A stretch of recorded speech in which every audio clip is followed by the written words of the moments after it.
section of the report, and Jennifer is director, or is it co-director of Compassion in Politics. The floor is yours. Thank you so much. Thank you, Ruth, for sharing this. Thank you, Compass, for holding this event. Compass is, for those of you who aren't regular attenders, is an extraordinary organisation that brings everyone into the fold and enables us to have amazing conversations like this. And Martin, thank you for letting us give evidence to your inquiry and feed into it. The first observation I want to make, which is obvious to all of us, is that we are in a threat-based culture, a very seriously threat-based culture. And what happens to humans when they're threat-based is that our psychological need for belonging and a sense of identity is heightened and amplified. So by its very nature, in a threat-based political system and climate, we are going to need to identify ourselves with an in-group, which automatically creates out-groups. And on the left, there is a lot of talk about the othering that is done through cruel and vile immigration and economic policies. But we also, in the centre and on the left, are guilty of that othering as well. And we have to understand the causes of that othering. It is to do with our own need for identity, and that the more wrong we can make someone else, the more comforted we feel. Hate is much easier. Hate and anger are much easier go-to places than inclusion and compassion. You know, hate is an addictive process. It gives us a hit. It makes us feel morally superior.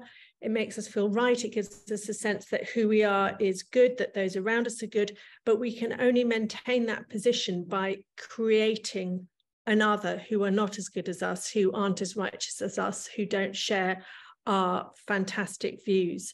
So there is an inherent problem the moment we have a threat-based system. And, you know, there are two reasons, apart from the general climate, apart from, you know, what has happened globally and nationally to this country, why our system is threat-based. One is the way that politics is done. Our binary first past the post system is about winners and losers. It's about a tug of war between two sides, and that ultimately and inevitably excludes. And I know that there is a strong movement to replace the first past the post system, which I think is a vital step if we want to de-inflame our political situation. And the second is the history of the Labour movement. You know, it was a paternalist, it was a male movement, and it was based on conflict, and it started, and that's not, you know, that's none of that is to say that it isn't an extraordinary movement that has changed so many of our lives, but it grew into being and developed its culture and practice when our understanding of identities was far simpler. We now know that it's not just about class, that we have multiple identities, that it's complex, that we have to have systems, culture, and practice that allows for the complexity of multiple identities. And that's a difficult business. And you know, from the recommendations that I've seen picked up by Labour so far, they have been about new codes of conduct, vital, addressing toxic behaviours, vital. But these toxic behaviours are symptoms of a dysfunctional system. And unless we look at the system that has resulted in them, we will not be able to do more than put a lid on behaviours that will just find other ways to play out.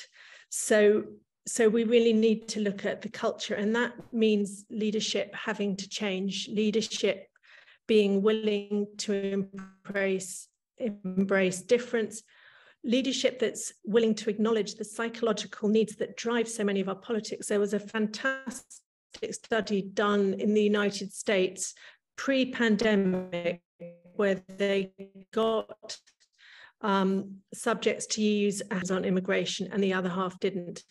And lo and behold, the half that had used hand sanitizer had more liberal views. So just that tiny little bit of safety and security resulted in much more liberal views. So we really ignore the need for psychological safety. We have to move from a fight or flight triggered way of doing politics to one where we're in a calmer state and we can actually utilize the part of our brain that's involved in nuance and difficult decisions. So we were very disappointed that the inquiry's recommendation for compassion training was dismissed as either too expensive or too difficult. They did that without speaking to us. And when I spoke to the party about it, they said, well, we haven't accepted Forde's inquiries, and then have failed to come back or engaged after that. And I think it's a shame. And compassion can seem soft and fluffy in a political system where we are fighting for basic human rights. But I just want to leave you with this thought, which is that compassion is about equality, and equality is about the equality of every human, irrespective of their identity, irrespective of which party they belong to, irrespective. We are all messy, complex, hurting beings. And unless we accept that every human is of worth and deserves dignity and respect, we're not really going to be able to achieve the cultural shift that this country needs, this political system needs, and this party needs. Thank you very much.